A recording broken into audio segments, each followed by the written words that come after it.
Hi, Bill Barney here with All Things Possible. Thanks for joining us for another episode on our TV channel. Today, we are going to be talking about a really cool subject. My title is Going from Head to Heart, Living in the Heart, or Living from the Heart. And you've heard people say, get out of your head, or you're stuck in your head, or you have analysis paralysis, or come from the heart, listen to your heart. How do we do that? I mean, it all sounds good. It sounds good. You know, what does my head want? What does my heart want? But how do we truly live from the heart? Because when we do this, we live a much happier and fulfilled life. Whenever you're feeling emotions of jealousy, hate, anger, sadness, a sense of worthlessness, these are all feelings that we analyze it and they generate from the head. When we're actually living from the heart and living from spirit, these feelings don't live there, and we operate at a higher frequency, and we don't live in those lower emotions and these things that make life hard for us. And so that's what I want to talk to you about today, is what it is to live from the heart. Now, if you go back to some of the phrases in the Bible, it talks about the heart an awful lot there. In fact, the word heart is mentioned 830 times in the Bible, and yet in only a few of those instances is the word referring to this actual blood pump. You could actually substitute the word mind or subconscious mind for the word heart, and it would maybe even make more sense to you. For example, the scripture, as a man thinketh in his heart, so is he. Okay, there's something about that, and I don't believe it was just symbolism or something like that. I really believe there's an intelligence in our heart, that this is the seat of our soul, our spirit comes from here. And when we operate from the heart, that's the way we were intended. This type of beings, that's the way we are intended, is to operate from the heart. In fact, there's a great intelligence in the heart, and everybody thinks, oh, it's all about the brain and the mind, the subconscious mind, all that. This is where everything that we are comes from. But yet you've heard the stories of people who have received organ transplants, specifically heart transplants, who when they get done with these transplants, all at once find themselves maybe with new personality traits or a desire or a like in food. They like something different.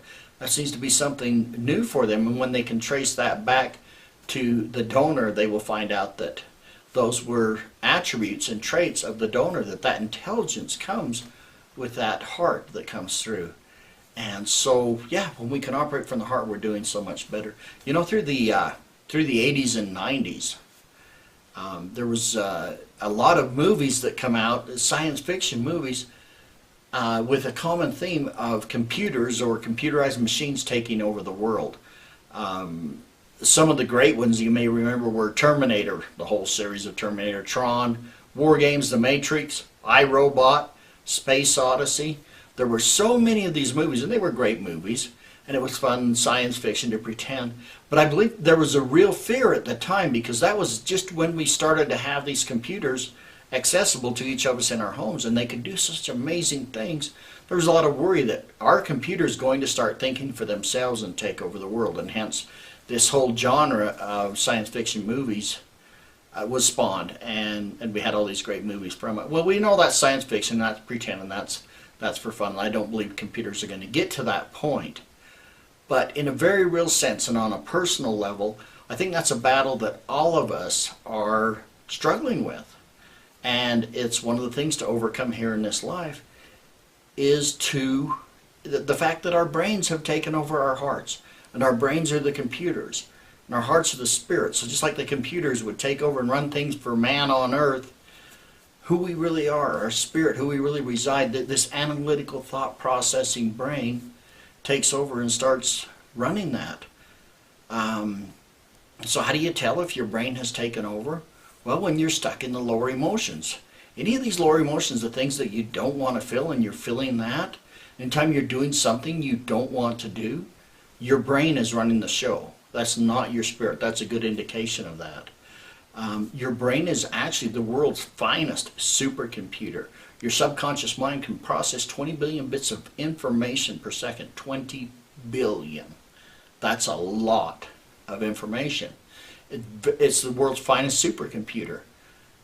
And I want to compare that to our mind. Now, on a computer, we have a couple of different types of memory. The first one is the RAM. It's called random access memory. You may have heard how many gigs of RAM or whatever you have, but that's a temporary memory. It holds temporary information as you're working on your computer. When you need to pull back information, it digs into the hard drive and pulls up that information. I believe that's what our conscious mind, many times, it'll pull the memories up out of the subconscious. But it's loosely, we can compare it to RAM on your computer. The subconscious mind, if we compare that to the hard drive, that's where on your hard drive on your computer, that's where all of our programming and our memories reside, just like on the computer. That's where your files and your programming resides. One common misconception, I want to clear that up right now, about your subconscious mind. Nobody lives there. Nobody's home. If somebody ever looked at you and said nobody's home, and they were referring to your subconscious mind, they were absolutely right. Your subconscious mind is just a tape player. It's just a recording of programming. That's all there is in there, is that tape player. Just a collection of your memories and programming. It is there to serve you. You are an intelligent being incorporated with a spiritual body. Your intelligence also connected to this physical body. But your subconscious mind is not who you are. It is there to serve you, to help you process and recall information. But you, as that intelligence, that being, should be the master of the subconscious mind. But when the subconscious mind takes over, that's when we have life with a lot of challenges, right? So your subconscious mind is part of your body. It is not who you are. Your subconscious mind will serve you. It'll help you learn complex tasks. Remember the first time you learned to ride a bicycle or drive a car, so much concentration. And with the bicycle, I hope there was a lot more crashes than when you learned to drive a car. But as we learn these complex maneuvers and muscle memory, we was downloading all this information into our subconscious mind, to where now you can jump on a bicycle, get in your car, you can be having a conversation, messing with the stereo, doing all these things all at the same time, and we drive the car or the bicycle almost automatically because our subconscious mind has learned this programming and it's taken over, it's running things automatically. And that is, exactly what the subconscious mind is designed to do. So back to a computer, just to kind of continue on with this comparison. On the computer hard drive, there's two types of memory. One of them is ROM, stands for read-only memory. We could compare this and what read-only memory is the memory that comes, it's your factory firmware that comes programmed on your computer when you first bring it home from the store, right? And so that's your programming and the things there, and then you start adding in programming. For the ROM, we're born with certain memories. We're born with certain programmings. A lot of that is in our autonomic nervous system. That would be your breathing, your heart rate, your immune system, all these things, cellular regeneration when we get hurt or something like that. That's all part of our autonomic nervous system. It's all programmed in.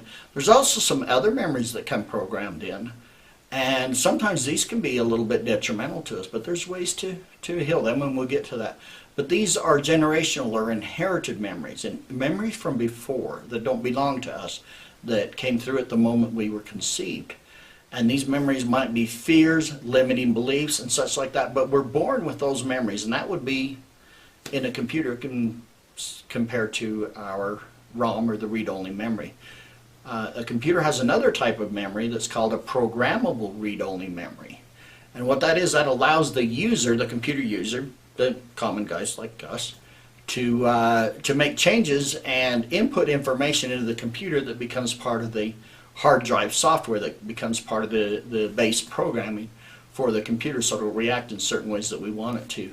We have programmable memories that program into us as we go through life. Did you know that a child up until age 6 is operating at the brain wavelengths of alpha and theta? Those are very low, they're lower frequency brain waves than what we normally operate in, than what you're listening in now, or I'm operating in as I talk.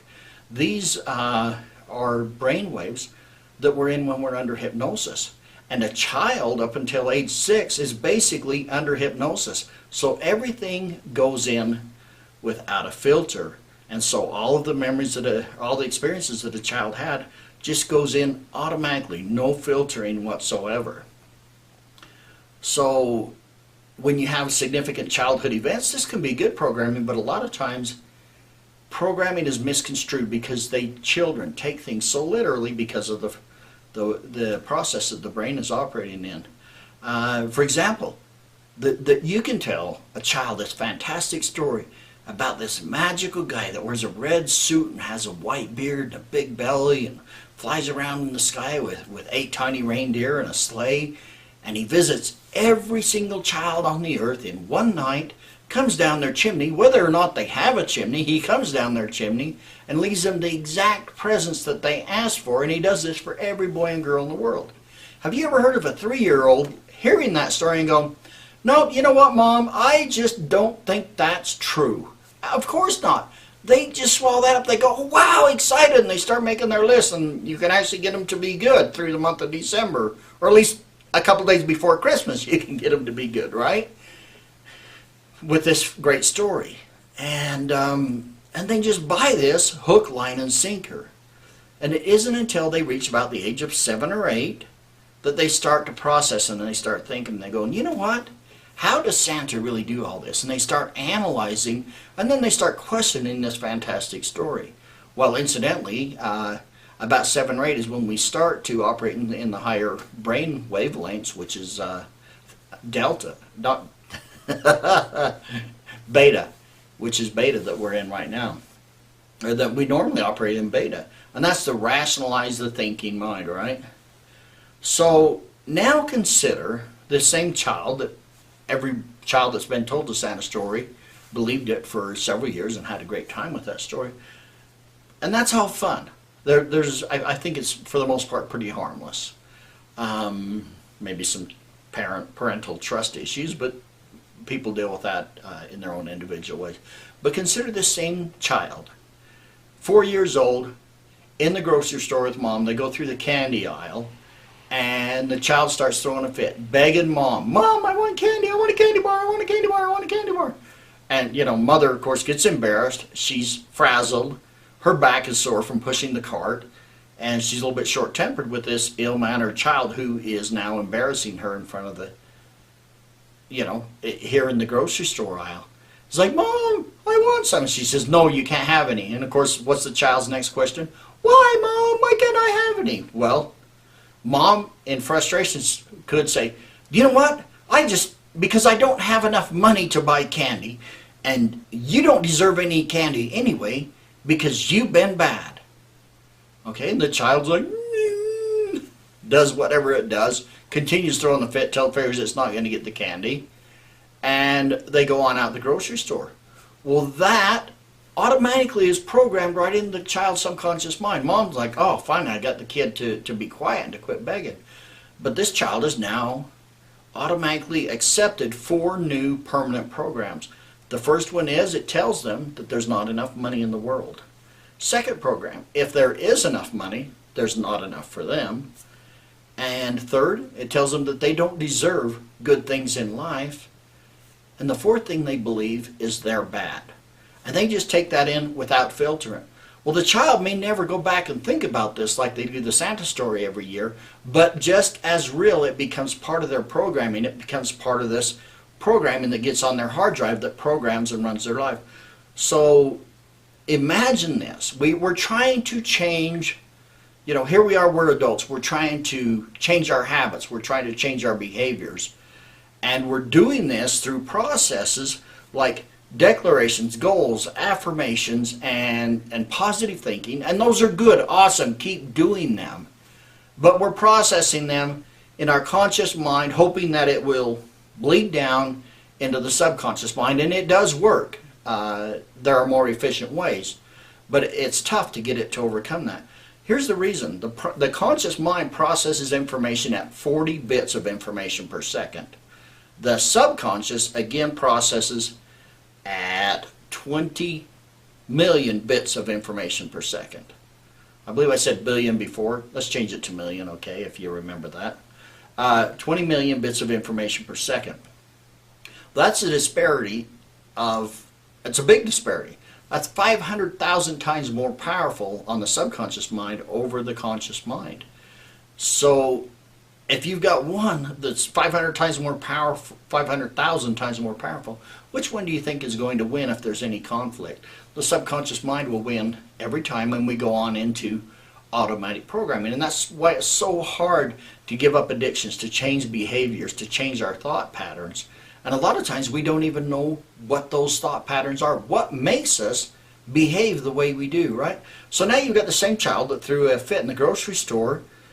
Later in life, he becomes a man, and he got serious money issues. He's passed over time and again for promotions. He never gets recognition. He has low self-esteem, all because of this programming that's part of that. He won't even associate the one with the other. All he knows is that life isn't fair and there's not enough money. And he doesn't believe that he can actually get that deep down in his heart. And he may get up every morning and say, there is an abundance of money in the world, and I receive an abundance of money, and all of these things. But he's trying to overcome this deep, deep programming. And so that's the problem, where we get stuck in our head and we're doing things we don't want to do. And he has these self-sabotaging, counterproductive virus programs, just like a virus in a computer. So anytime, let me say this clearly, anytime you do something that you don't want to do, it's because you have a faulty program. Let me say it one more time. Anytime you do something that you don't want to do, you have a faulty program in your subconscious mind. So if you find yourself stuck in lower emotions, where you're always angry or upset or sad or whatever that is, jealousy, and you're feeling these emotions and you don't want to feel them, if you have behaviors that you don't want, if you have addictions, if you can't stop eating chocolate or knitting or whatever that is, if you have addictions and you're doing things you don't want to do, it's because there's a subconscious program. You have a faulty program somewhere in your subconscious mind. So there are several methods available to fix this. Now, if we're dealing back with the computer, you have all these antivirus search, seek, and destroy programs, right, that could go in and reprogram the computer. How do we do that with our brain? We don't have a port in our ear where we can plug the cable in and go in and rewrite those programs. But yet there are several healing methods that I've found, healing modalities, that I think are very effective. I've found them to be very effective for healing the memories of the heart and healing these subconscious faulty programs in the subconscious mind, so we don't have things that are different than what we believe we truly are, who we are as a spirit being. And we can more easily not get stuck in our head and operate from our heart, where we operate in spirit, where we can listen to inspiration, and where we operate at higher levels. So some of the programs that I have, some of my favorite ones are removing the heart wall with emotion code. I love the body code. There's body talk, healing code, soul link, EFT tapping, and rapid eye movement. Just to name a few, there's all these programs, and they work at healing things at the level of the subconscious mind, healing the underlying things that are going on. So rather than taking medications or all these kind of things, or trying to use just willpower to overcome any behavior that we don't want to have, go in and reprogram, get rid of the viruses in the computer of our subconscious mind, and you can live a lot happier and more fulfilled life, and live naturally from the heart. Thanks for listening. That's kind of the information I have for you today. It is possible to live from the heart, but in order to do that, you need to heal the memories in the subconscious mind. And they may be inherited memories. They may not even be your own. But through use of an intuitive, or through using your intuition, you can find those, clear them, and heal them. And that's my message for you today. So remember, last thing, anytime you do something that you don't want to do, it's because you have a faulty programming in your memories. And it's as simple as that. So it goes beyond just using your willpower, beyond taking medication. Heal the faulty programming, correct the viruses, and life will be a lot better. So, hey, thanks for listening. I'm glad you stayed with me. If you like what you hear, if this makes sense to you, I have an offer for you, and that is if you'll contact me at www.allthingspossible.biz. It's right here on the screen, right there on the screen, and put contact Bill and request in a 20-minute free healing session. That's a way to introduce what I can do for you, and hopefully you'll see the value in that, and we can work together beyond that. But that's my free gift to you for contacting me, and a chance to allow me to demonstrate how this can work for you. Okay, thanks. Have a great day. We'll see you later.